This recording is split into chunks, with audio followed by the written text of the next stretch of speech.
Welcome to another episode of Relentlessly Resilient, where real people share their real-life experiences and the tools they've developed to move forward and live their best lives. I'm Jennie Taylor. And I'm Michelle Scharf.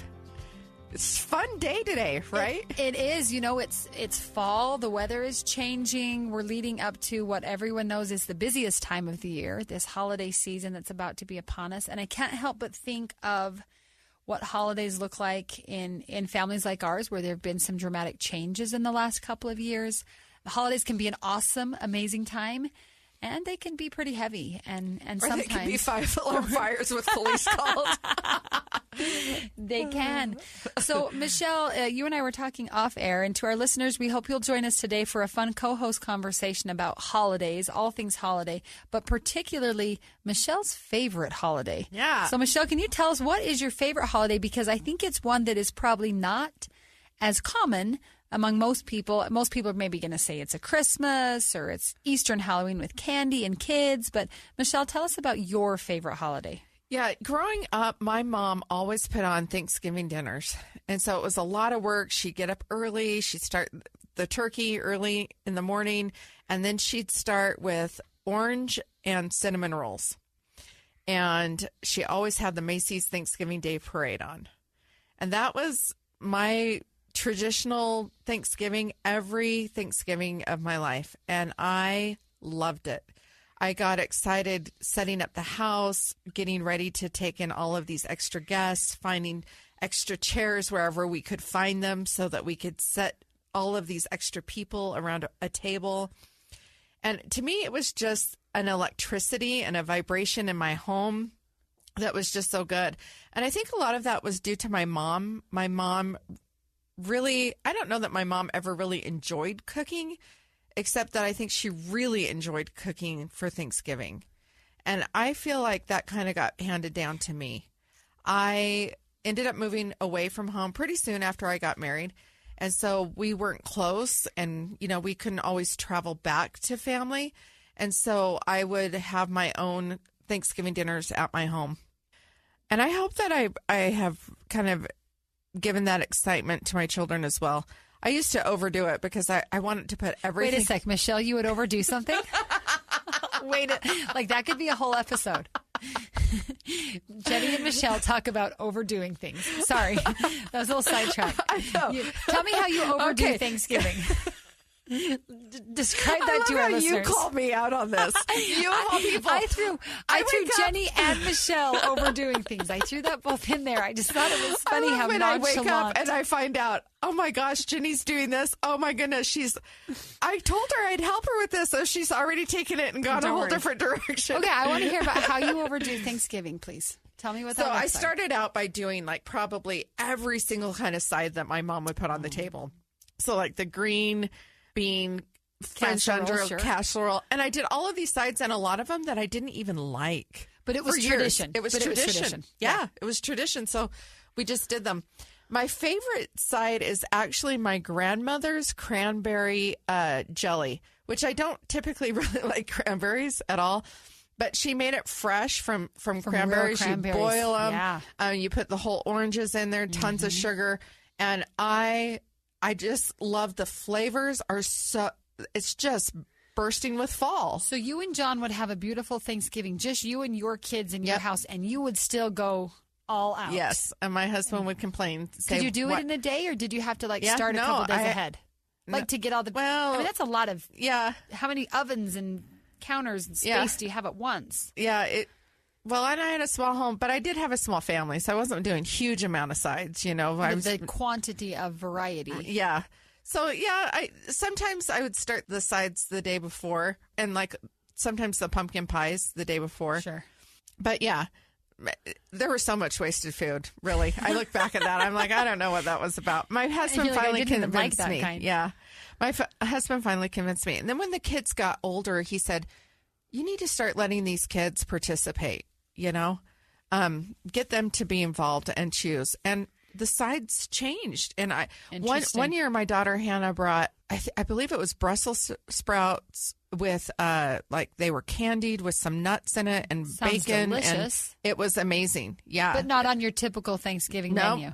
And okay, so here's something. I have never cooked the Thanksgiving turkey ever. What? In my 18 years of marriage or my 41 years of life. Who did it? Because we've always lived close enough. So that's one thing, Brent and I, we've always done every holiday with either side of our family or sometimes both. And that's a conversation we could have another day.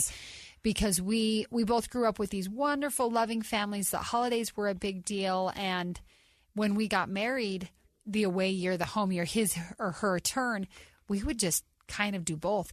And for the first several years, that's what we did. His family lived in Arizona for a time.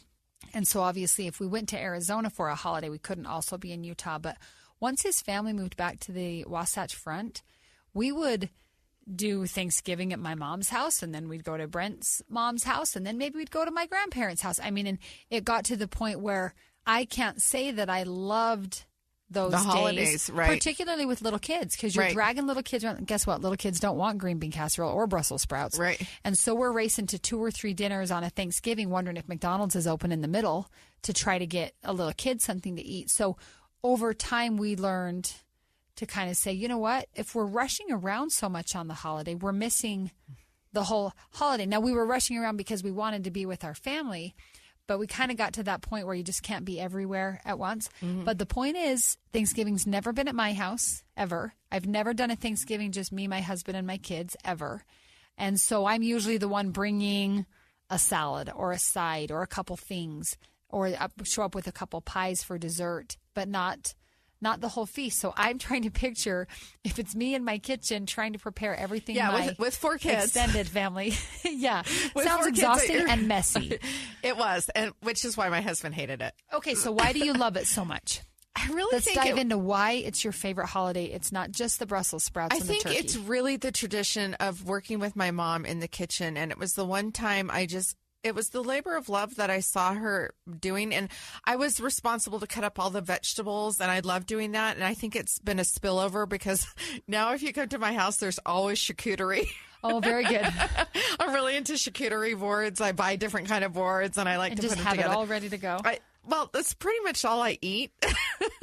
I should have you come over and teach me, train me to set that up. That would be good for kids after school snacks rather than where's a bag of Doritos or a bowl of cereal. I would love to do that. Yeah. We'll come over one day. We're going to turn this into a cooking show, and now we're going to have Jennie and Michelle overdue after school snacks. Brought to you by KSL News Radio. That's so funny. I really think that was the part of it, the beginnings of it, right?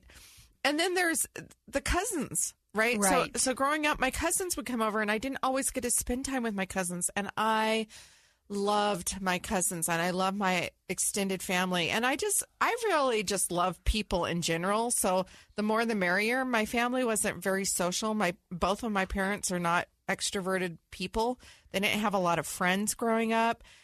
You know, we had church things. You didn't often have a lot of people in your home, but on Thanksgiving. A big ordeal. And I think for me that energy in my home and that excitement, sometimes it'd be too much for me, and I would get so hyper, and they would be like, Michelle, you got to go to your room because I was just obnoxious and loud, and I can't imagine that, right? No, me neither. I wasn't going to say it. I know. Can't imagine that one either.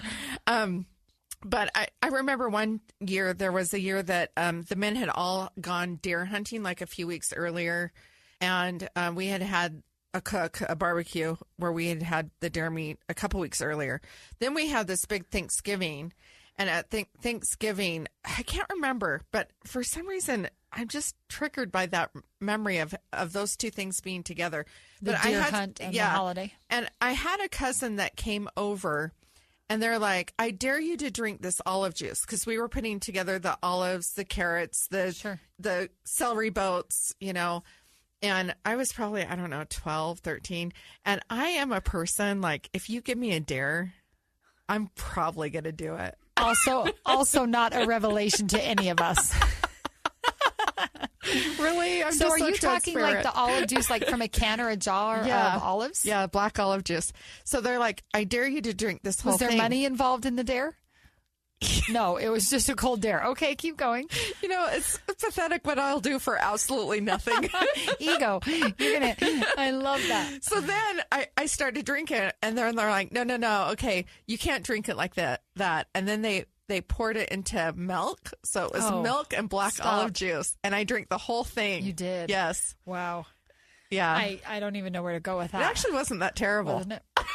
See, I'll tell you, I do have a lot of great memories from growing up Thanksgiving with as a child. But even that was either at my grandmother's house or my other grandmother's or maybe an aunt's house.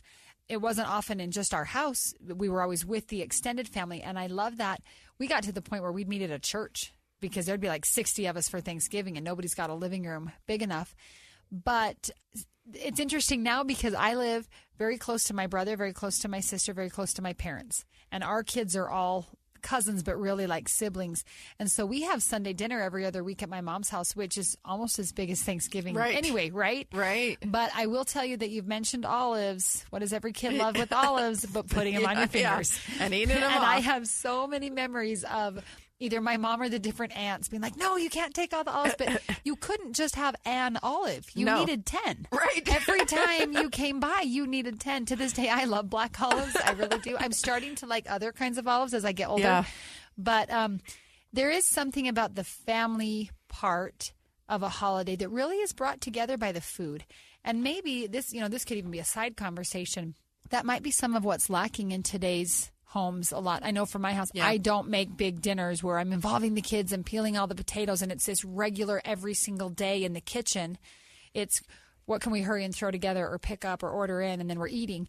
But you think of those memories, I bet all of our listeners can think of memories too where some kind of meal, whether it was a holiday or just a meal with grandma or cousins, and the memories that are tied to that food, that special dish that you're like, nobody likes this, but we have to make it every year because it was grandma's favorite. Yep. We have one of those for Christmas. We call it goulash. But anyway, so tell us a little more. What other traditions do you have with Thanksgiving besides the meal? So, and as you're talking and I'm thinking about this, I really do feel like it's that energetic handoff, right? My mother, I don't know if she actually loved it as much as we all believe that she did. I should maybe she hated the day. Ask her, but I really feel like there was a connection to my mom I feel like my mom and I had a hard time connecting. And that was one day where I got to work with her in the kitchen. And, most of the time she prepared the dinner. Sure. But on that day, we were given an assignment. Yeah. And we got to help prepare things. And I loved getting the celery bolts and the little vegetable trays and all of those things prepared. And I loved like creating, and making it look beautiful. And that appealed to my artistic creative. And I feel like there was like an appreciation for that effort. And that was cool. That is a little nugget of that. Right. But there is something there that's deeper than all of that too. My daughter, because we did travel back to California for Thanksgiving with family occasionally. And my daughter remembers being 3 years old and climbing up on a chair and helping my mom make pumpkin pies. And she was like 3, 4. And even my daughter bonded with my mom in those moments. Mm. And so I just think that there's something there that we sometimes neglect to realize that can happen in the smallest of things, as in the effort of creating a dish to be shared. Well, and I love that you're using the word creating. And I think that does appeal to our creative nature. I think as humans, we are creators. Mm-hmm. And some of us find a way to create in our profession. But what a beautiful way to think, I'm creating a meal. I'm creating a holiday. I'm creating a memory. Yeah. I love that. I love that you love Thanksgiving so much. But I'll tell you what the real piece as I've gotten older is when we come back from our break. Oh, she's going to keep us in suspense. We'll be right back.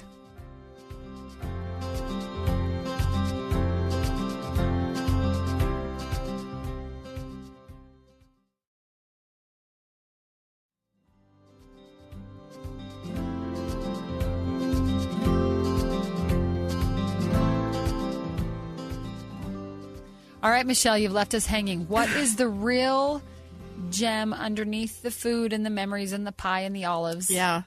It's really what I've developed as an adult and as life has gone on and challenges have come, So we're living in Utah. We're on our own. We're raising our kids. We're not being able to drive back all the time to go for holidays. And I realize I have to start doing all of that. And life is happening, right? I had 9 miscarriages before my first son. I had 2 more late miscarriages. Then we start having these little children finally. And it was so much work to just even get them there. And because you go through what you do, you go through challenges of life. Like you said, life was happening. Right. Life was happening during all of these years. And I really started to evaluate, what is Thanksgiving about? What does Thanksgiving mean? And for me, I started to create my own traditions, and I started to change what those were. And some of it was hard, like stepping into something new or different. Sure. But one of those things that we did is at the family prayer, we'd have a family prayer and we'd all hold hands together. But then we would go around the table, and before we would start eating, everybody had the opportunity, if they wanted to share something that they were really grateful for that year. That's beautiful. And not just that day, like some rinky-dink thing, but a real thoughtful this year. It could be anything, but, sure. But, it started out with like, what are you most grateful for this year? And that's kind of morphed. And sometimes the kids participated and sometimes they declined. Sure. And that was okay. And you're not forcing them. No, it wasn't a forced thing, but everybody got an opportunity. And then, of course, there were times that we included people that didn't have a place to go. And so I wanted more people to attend, and we didn't have family. And in Utah, especially in a ward like, in Davis County, a lot of everyone's all related to everyone. Right. Well, their families like mine, where Right. they're getting together with 30 or 40 cousins who live within 5 miles. Right. Exactly. It's just what it is. Yeah, exactly. So, my son had a girlfriend one year, and I found out that her single mother and their family was not included any longer at their family table because interesting. After the divorce. No, because her brother was a bishop and he didn't want to have her gay son at his home. Wow. And so you invited them to yours. So I invited them to mine, and I opened up my table for the single mom and this girlfriend and the brother and his partner. Wow. And I started to do things to include people that maybe my kids were not exposed to. And I wasn't afraid of that. Right. I wasn't afraid to allow people that maybe lived different lifestyle choices than we lived into my home and open them with a loving place to be able to spend a day and feed them and just be able to offer whatever bit of love Sure. that our family could offer, and fun and some games and great food. And it was really nice. And so, for me, Thanksgiving has really grown into really appreciating all of the abundance that I have in my life. And without being able to acknowledge the things that I am truly grateful for, there is no ability to have abundance. Right. No, that's so true. It's such a mindset. Mm-hmm. We had a cute neighbor girl when we were growing up whose family had a thankful wall. And it was a piece of butcher paper taped to the wall, maybe 4 or 6 feet long. And throughout the entire month of November, we would write something that you're thankful for. I love this. It's the greatest thing. And so my mom started doing that. Like I said, our neighbors did it first, my sister's little friend. And now we have that in the grandkids. And if you're too little to write, then maybe you draw a picture or something. And by the end of the month, it's just pure graffiti. Because I have found, and I'm sure most people feel the same way, gratitude begets gratitude. Yep. It might be you're in a dark place where it's really hard to think of one thing for which you're grateful. But if you can force yourself to think of one, you'll probably find 2. Right. And then those 2 open your eyes, and there's probably 3 or 4. And especially where we have this tradition, you've got the entire month. And for me, Thanksgiving is the kickoff to the Christmas season, the holiday season, the whole of everything that happens. It's the wrap up of the year. I always get very reflective around Thanksgiving. Backing up, Brent died right before Thanksgiving. So these last few years, Thanksgiving has had an additional layer to it. It's like me and my kids, even without consciously talking about it, we recognize the change in the weather brings that change in our lives. And for us, it began at Halloween. Yep. Which is my birthday, and it was so great. And Halloween of 2018 was such a fun time, and the kids loved it. And it was just a magic day. I can remember the day so vividly, how beautiful it was. And 100 hours later, my husband was dead. And so we went into that first Thanksgiving season very much in a fog. It almost felt like I just couldn't celebrate. I couldn't be in the room with all the kids so happy and the food. So you're talking this abundant mentality, and all I could picture was loss, and all I could feel what was missing. And Brent wasn't there. And at the same time, I remember my sister asking, if I was okay to have Thanksgiving without Brent today. I'm like, I've done Thanksgiving without Brent before. He's been deployed over the holidays a couple of times. Like, I know how to have a big dinner without him right next to me. But that first Thanksgiving, it was the weight of, I'm going to have 50 Thanksgivings without him next to me. Yeah, I'm going to have all of these beautiful holiday seasons. Now, every year my birthday is going to come. And usually from Halloween to Christmas is just like fun and memories and chaos. And the time goes really fast. And that's why I love my favorite holiday. We can talk about this later, is New Year's. Oh, and I think it's because of the emotion that comes through those end of year holidays that are so important. The gratitude, I'm Christian, the celebration of faith in my culture. But it's almost like then my soul just can't take so much because I am kind of an overdoer. By January, I'm like, okay, you know what? Fresh start. But talking about this holiday of gratitude and giving thanks, that really hit me. I did an interview with CNN right after Brent died, right before Thanksgiving. And I remember the journalist asking me something about, what will Thanksgiving look like without your husband?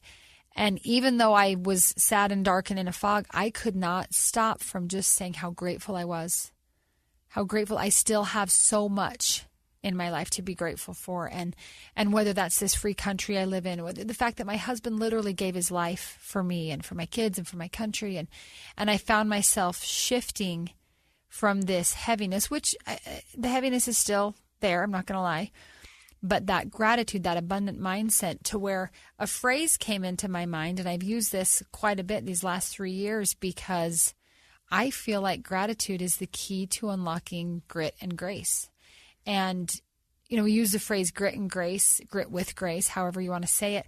And I think of grit is like Clint Eastwood and grace is like Aubrey Hepburn. And so we're all tough and strong and leatherly, but then we're vacuuming in high heels and pearls or something. And I think that's kind of the mindset we set ourselves up for sometimes in our culture, that we have to be tough, but soft and gentle. And we've got to be grateful, and we've got to do everything. We've got to check the box. We've got to fit the mold. When in reality, I have found that when I'm running out of grit, it's because I need more grace. Whether I need to find more grace with God or a family member or a friend, or I need to show myself more grace, or maybe I need to be the giver of grace and give a little more grace to my kids or to my culture or whatever thing it is. But I have found that for me, when I struggle with either grit or grace, it's gratitude that unlocks it. It's when I stop enough to think how grateful I am for the things that we write on the wall at my mom's house on butcher paper, or for the things you might have said as you held hands around your Thanksgiving table. And what am I grateful for this year? And so Brent died in 2018, and that Thanksgiving was very foggy, very heavy. I just remember, we're big Black Friday shoppers, I'm not going to lie. Yeah. I love it. We love a good Mm-hmm. deal both online and in person. And I remember that year just feeling like, my husband's dead. Can I possibly go shop? Because, when someone dies, when these big tragedies happen, you want the world to stop because your world stopped. I know. And yet the clock keeps ticking. It's so rude that everybody gets up and goes to the store. I remember the first time I was at the store, I'm like, I'm sorry, I probably shouldn't say that on the air, but I'm like, what are they doing here? Don't they know my husband's dead? And I literally thought that. And I'm like, they didn't even know my husband. What am I thinking? Right. But they don't. And the world keeps ticking. And so we did Thanksgiving with my mother's family at my aunt's house. And it was heavy but beautiful. And I was trying to kind of be positive. And then we were going to my dad's side of the family later that night just for some pie and to visit some other family. And you know what we did on the way down? I took every one of my kids to Walmart on Thanksgiving evening when Black Friday started. I gave them each some money and I said, go buy something. And that was like the retail therapy kicking in. But I had felt the weight of the heaviness of the holiday, and the fun tradition just felt almost blasphemous. And I thought, no, all the more reason to hang on to those traditions. We may have to modify the tradition. We may have to adjust the sails. But I will tell you what was interesting. 1 year later, so that was 2018, and then the first Christmas and our baby's first birthday and the first everything, first are awful after grief and tragedy.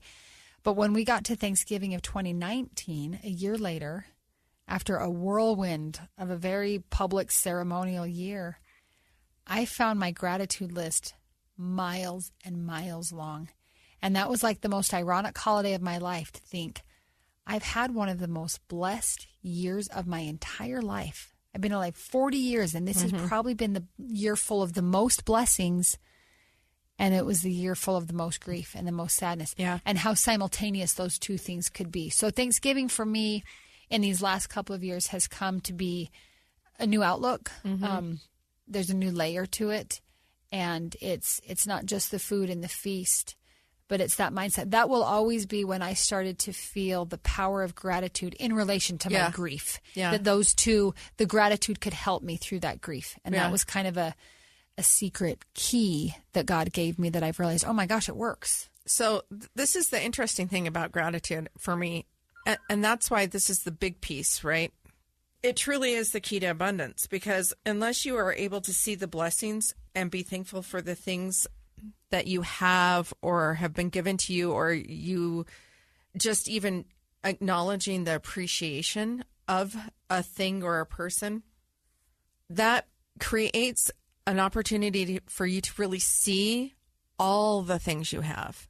And that is where you create abundance. So I remember we lived in this small little house that we had remodeled. It was a little log cabin house. And we were trying to build a house on the back of the property.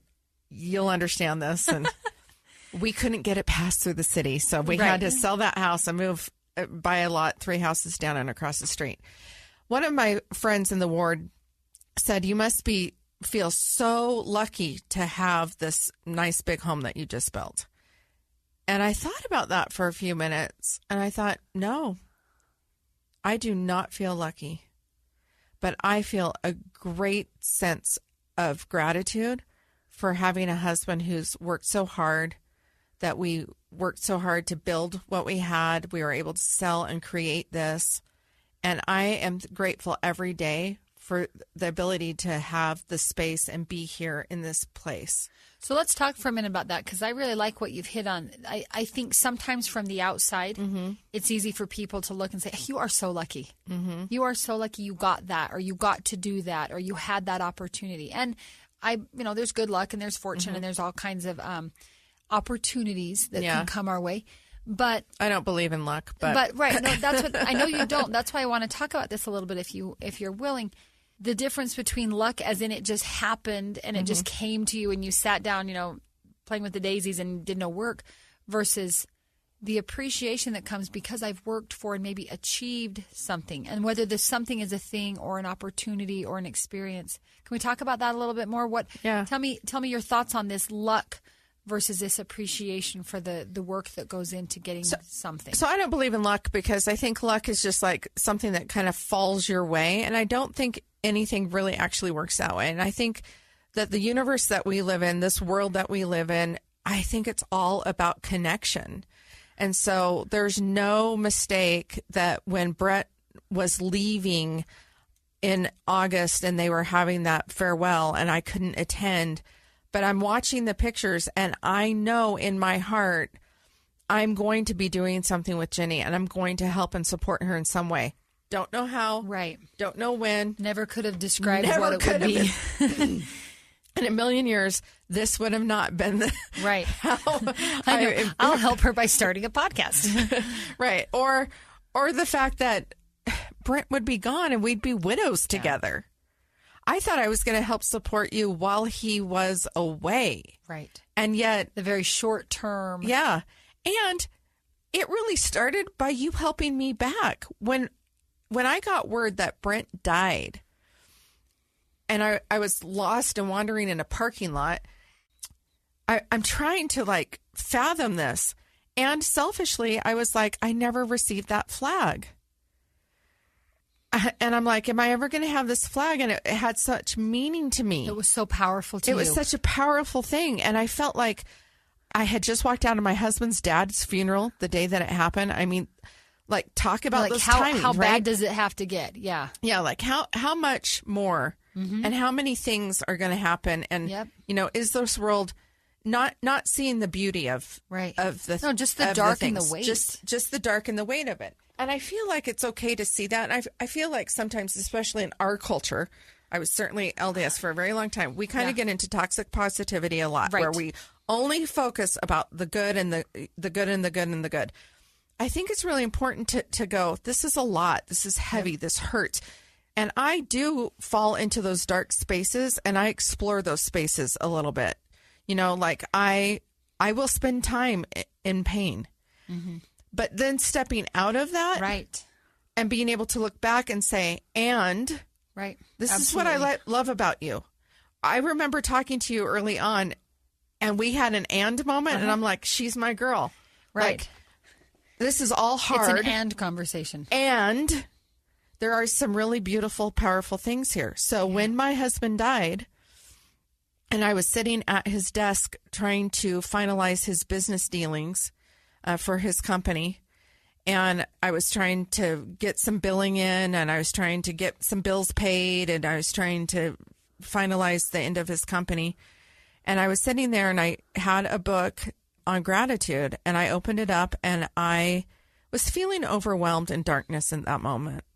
But because of all of these holidays, because of all of the Thanksgivings I've had, because every year I choose gratitude for my word of the year, and it's consistently every year that, because I want to always remind myself that even in the darkest of dark, there's plenty to be grateful for. So one of the things I wrote in that book right after losing my husband was, I'm so grateful to have been loved. I'm so grateful that I got to know what real love feels like. I'm so grateful that I had a husband that really provided for me, and it was his sole joy and purpose.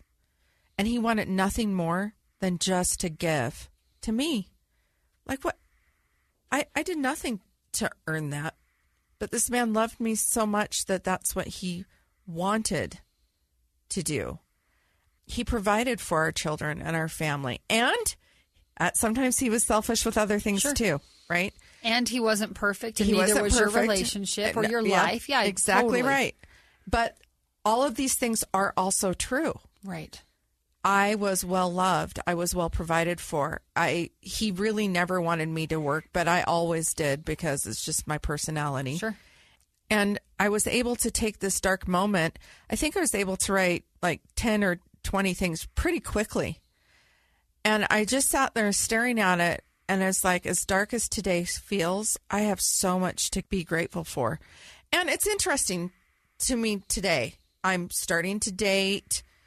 I'm in the singles world. I'm bumping up with people who have had really rough lives, and they're having a hard time with being positive, with seeing where they should be grateful for things, being able to acknowledge the abundance, even if it is their own hard work.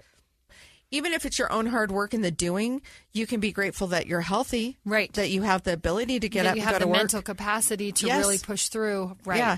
I mean, I have family members that deal with real mental illness, and the ability to get up and get to work every day is a feat for them. It's not something to take for granted. Right. And so sometimes we aren't acknowledging those gifts, and that goes back to the whole connection thing, right? Right. So it's interwoven. It's that piece of acknowledging the gifts that are there, the positive nature of the goodness that are there. And even sometimes I'm grateful for the struggles that I have. That's what's so hard.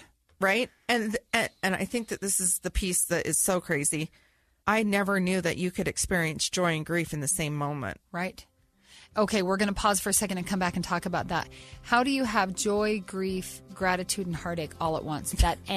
That's your abundance, but that is the abundance. It is the abundance. Let's come right back and wrap that up, because I think that's a powerful conversation.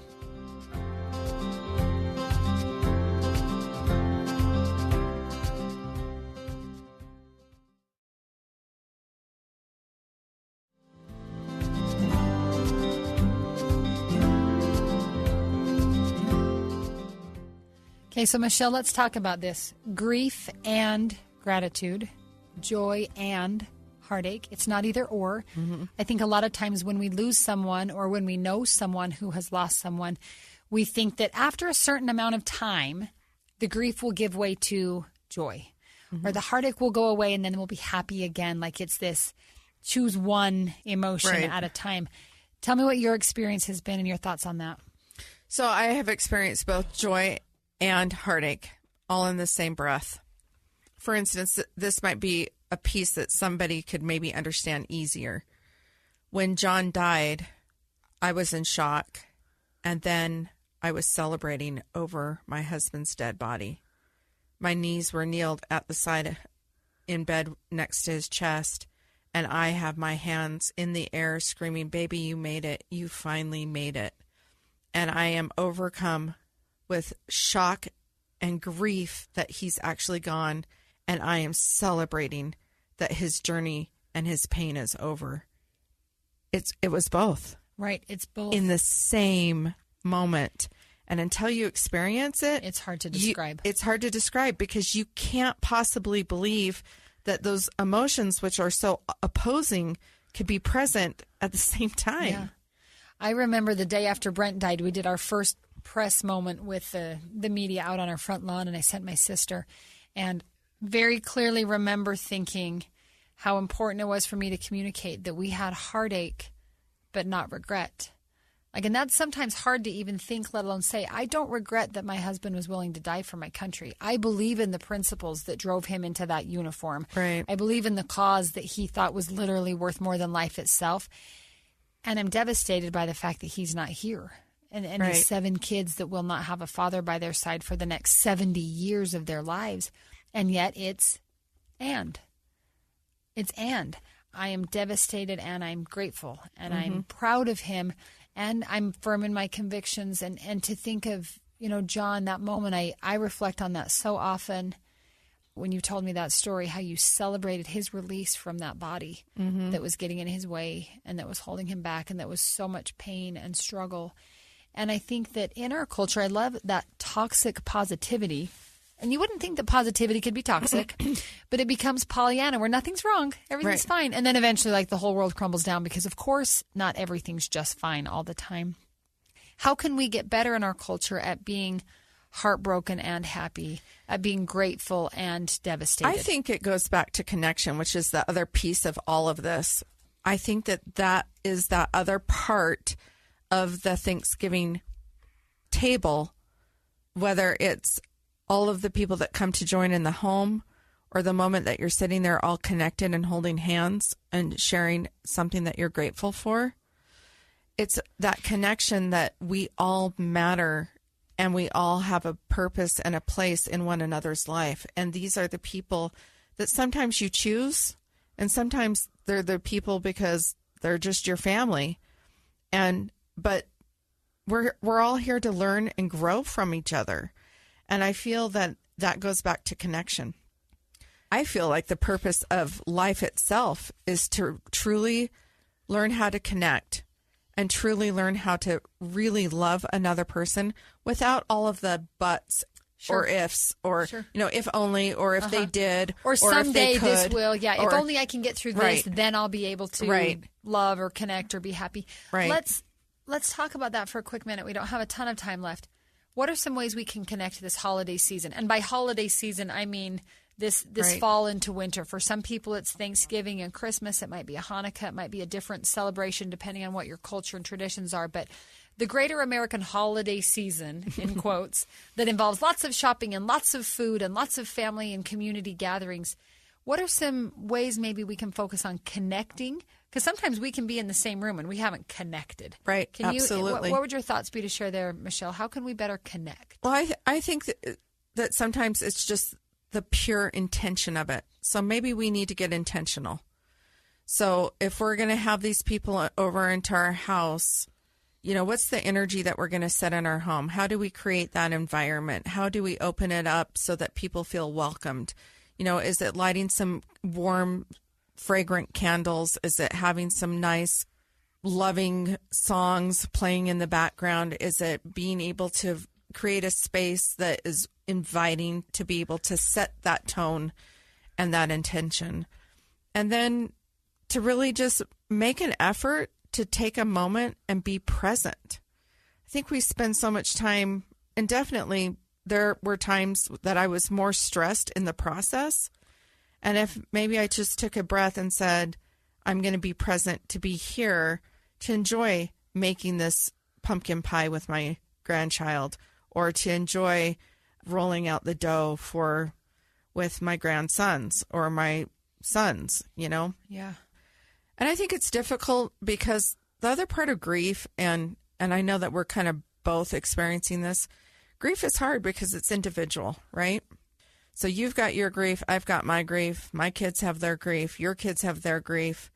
And this is the hard thing. And we're so particularly careful about not talking about our own children because they're not here to defend themselves or give permission. They're sick of us talking about them anyway. Yeah.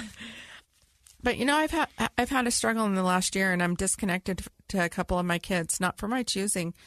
And I know that there's a lot of people who are disconnected from their children, and bridging a gap from parenting a child to appreciating their autonomy, and then reevaluating and relearning how to parent as an adult and have a parent-child relationship that's different than the parent-child relationship growing up. Sure.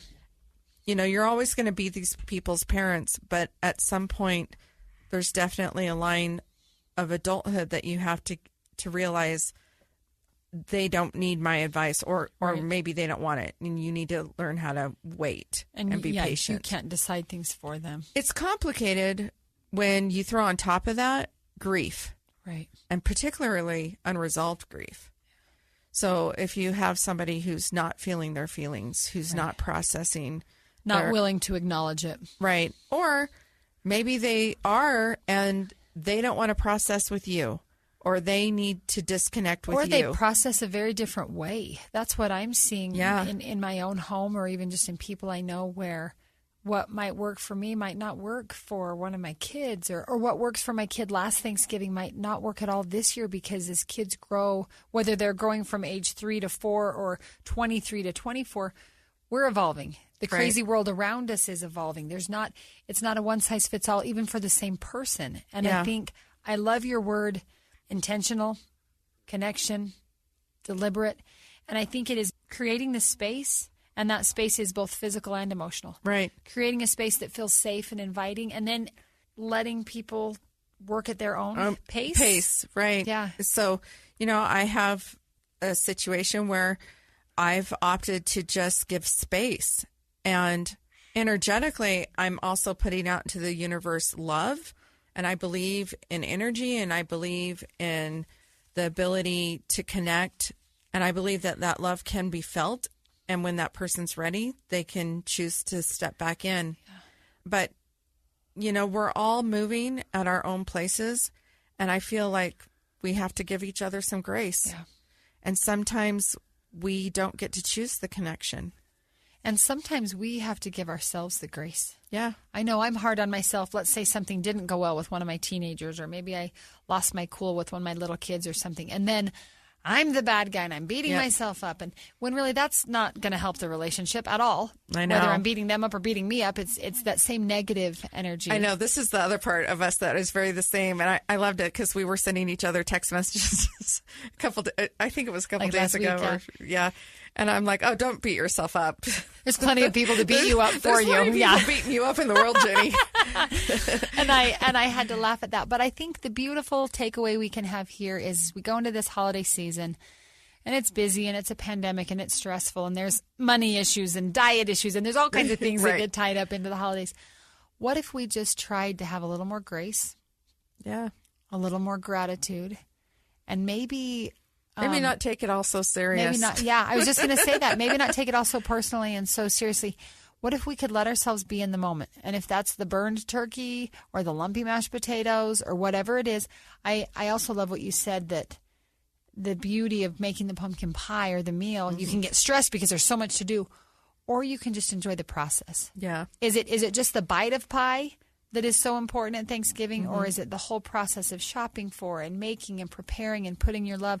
I think there's a lot of symbolism in a Thanksgiving feast. It takes it's the really effort funny to give someone a good meal. It really does, right? And from the shopping to the preparation to all of it. So Thanksgiving is great. My actual favorite meal that I put on is my Christmas Eve prime rib dinner. Whoa. And I switched it. So I used to do turkey and ham at Thanksgiving. And then I went to just dropping the ham because it's turkey. Come on, it's too turkey much day. food anyway. And all I would do is end up with tons of frozen meat in my freezer. Sure. And then I used to do ham at Christmas Eve. Well, I switched one time and I thought, I'm going to do this. Well, I had no idea how expensive a prime rib was. The pressure to put on a $150 piece of meat right. And to have it taste good and work out. Yeah. I have done well every single time. It is amazing. Kudos. And I love it. I make my own horseradish and oh my gosh, it's so good. And that is my favorite. And I do a little bit easier. So I don't do extravagant as in like so many sides. The side dishes. We do like an asparagus, potatoes, gravy from the juice, and it's phenomenal. That is my favorite meal of the year. But you know what's funny is if you eat with me, I don't think we've ever actually sat down and had a meal. I eat like 4 ounces of food at a time. And then you're done? Yeah. So, everyone eats with me and they're like, are you going to eat? I'm like, oh, I did eat. And they're like, it doesn't look like you touched your plate. So I go to this big ornate expense and time and whatever. And I really just don't even eat very much of it. It's not about the food for me. Right. It's really about putting the effort to show my family I love and I care for them. It's a way to express that. Yeah. It's service, right? Yeah. So that's the other part of the holidays that I also love. And you talk about what can we do and how do we build connection? I think it's an awesome time to really think about the pantries, the food pantries that need to be stocked. Sure. The kitchens that need a little bit more help this time of year with our homeless people. Mm-hmm. There's a group out there of citizens working hard. They need donations all the time called Unsheltered Utah. They're working with our homeless population in Salt Lake. There are a lot of opportunities and places, whether it's your time, your money, or both. Right. Well, and you bring up, and this should be another conversation for another day. We've talked about gratitude being this key to giving grace and grit and positive outlook and energy and everything. What about the secret key of service? Yeah. Where you're connecting with someone less fortunate than you, or someone just in a different walk of life, or maybe somebody that's right now in a phase of life you used to be in 5 or 10 or 20 years ago, and now you're able to give the hand up. But finding opportunities to be intentional, to connect, and to serve, whether you're serving your family by making them that big feast or serving someone who's not got a big feast to eat, that service also kind of fills you up. So when John died, when he was in that process of dying, he started to be a little bit more vocal. And every morning, my husband, for as long as I've known him, would sit up at the side of his bed. And then the very first thing he does would go look out a window. So no matter where we lived. So our first home, it was a small little window. Then we had larger homes. So it was patio doors, whatever. And he would just pause all the time. And all the time, I never knew he was really processing or saying a prayer. But every morning he started off his day with a prayer. And it was quite simple. Heavenly Father, I thank you for the opportunity to give me this day to work. Please help me to be able to provide for my family and one other person. Wow. And that's how beautiful. Yeah, and that's how he lived his life. So I heard him doing this a few times. I caught him towards the end of his life. And it was hard. Like, he is now like fighting to get himself to stand on his legs that were in total pain all the time. No amount of drugs could touch the amount of bone pain that he was experiencing in his legs. And I asked him one morning, I said, do you always say that prayer? And he's like, for a long time. I don't know when I started it. Wow. And I thought, that's really interesting because he really did do that. And he did it in small little ways. So he did it in ways like when he'd show up to a job at someone's house and the kids were in the house and they were entitled and they weren't helping out. And the parents had expressed their frustration with these kids that were pilfering off them. They're adult people, And my husband would kind of like mention to them, hey, did you ever think about you're living here for free and all these things here on this property need to be taken care of? Like, why aren't you doing the work? Like, why are your parents having to hire me to do this? Let me show you how you can do some things. And he made a difference in those kids' life because they realized, oh, somebody else is watching me. And so in a strange way, right?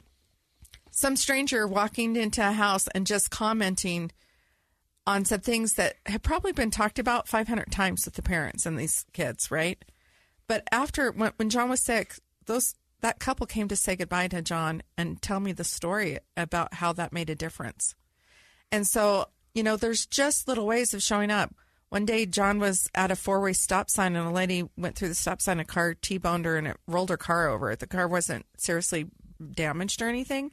And he just got out of his car and rolled the car back over so she could be on his way. I mean, that's kind of a weird thing, but it happened.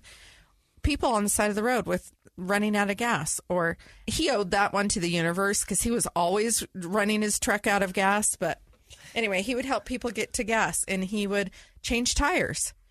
So he would always try to be just helpful in his community. When work was slow and he didn't have the work that we actually needed to put all of the food on the table for us, and he didn't have anywhere to go, he was not an idle man. So he would go to the cannery and can food, or he would go to the mill and can flour. Mm-hmm. And he was always on their records to call, to reach out to do that. So there's so many ways we have in our community to serve. Right. And I think that we just have to be paying attention. My goal was to honor John's life in that way. The first year I finally gave up because I was trying to do it in a way that was like, I need to do this. Right. And I realized I need to take care of me right now. Yeah. And so it's been a process for me, but I do remember that prayer of his heart. And it really reminds me what a beautiful man that I was married to. What a great life I have. If I never find that kind of love again, I'll be okay. Right. Because you've had it. Because I've had it. Yeah. That's so beautiful. I love this. We could talk for days. We'll have to have more conversations like this because I think we're getting this insight behind the story. I think as we come into these holiday seasons, kind of an invitation for our listeners, a couple things, a little more intentional. Yeah. Just be intentional about opportunities to help and maybe creating that environment where people want to be. Now, whether that's creating it with a big feast or creating it with delicious candles or desserts or what, you can think about how that might look in your life. I know I'm thinking about that. How can I create that environment in my home where my kids feel welcome, where they feel loved, where they know that I'm grateful they're part of my life and my family? And so I think as we've got these busy weeks coming up in this holiday season, we can all be a little more intentional about connecting yep. through service and connecting through creating those welcoming environments. So it just so grateful to be here. Yeah, I love talking to you about this stuff. And I'm excited because we're going to do this again. But I want to hear about your favorite holiday the next time we do this. We're going to come on the New Year, people. It's fantastic. Yeah. So if you're listening and you like what you've heard, go find us on your favorite podcast platform and give us a like and a review. If you're listening and you have a story to tell about what you've overcome or faced or are facing in your life, please reach out to us. You can find us email our podcast at ksl.com or on Facebook, Relentlessly Resilient, and Instagram, Relentlessly Resilient Podcast. And remember, whatever you do today, be kind. You never know the struggles others are dealing with in their own life. Happy Thanksgiving. Bye.